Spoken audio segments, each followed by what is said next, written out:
Shalom à toutes et à tous, dans le beau nom de Yahshua, HaMashiach, le Messie, le oint de Yahweh.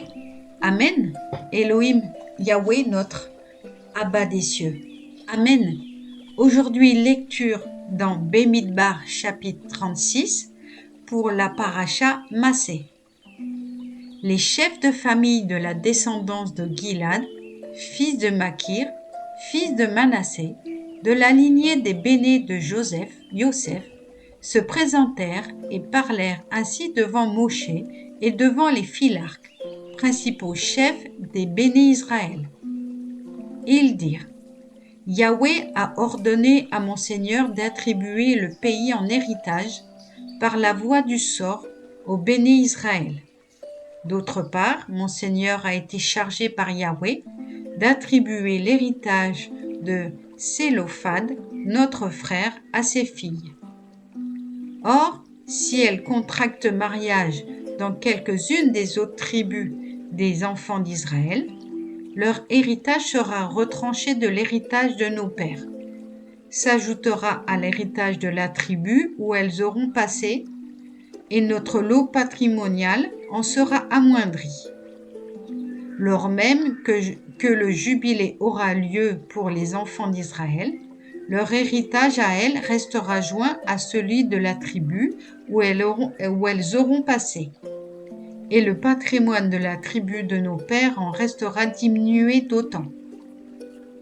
Et Moshe donna aux enfants d'Israël, sur l'ordre de Yahweh, les instructions suivantes. La tribu des enfants de Yosef a raison. Voici ce que Yahweh a prescrit au sujet des filles de Sélophad. Elles pourront épouser qui bon leur semblera. Toutefois, c'est dans une famille de leur tribu paternelle qu'elles doivent contracter mariage. De la sorte, aucun héritage chez les enfants d'Israël ne sera transporté d'une tribu à une autre, mais chacun des enfants d'Israël demeurera attaché à l'héritage de la tribu de ses pères. Toute fille appelée à hériter parmi les tribus des enfants d'Israël devra épouser quelqu'un qui appartienne à la tribu de son père, afin que les bénis d'Israël possèdent chacun l'héritage de leur père, et qu'il n'y ait pas d'évolution d'héritage d'une tribu à une tribu différente, les tribus des enfants d'Israël devant chacune conserver leur héritage. Comme Yahweh l'avait ordonné à Moshe, ainsi agirent les filles de Sélophad. Mala, Tirsa, Ogla, Milka et Noa se marièrent avec les fils de leurs oncles. Ce fut donc dans les familles issues de Manassé, fils de Yosef, qu'elles se marièrent, et leur héritage resta dans la tribu de leur souche paternelle.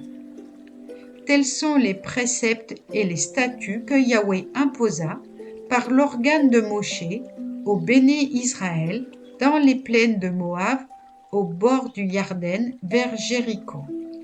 Amen. Shabbat shalom à toutes et à tous, au tout Israël.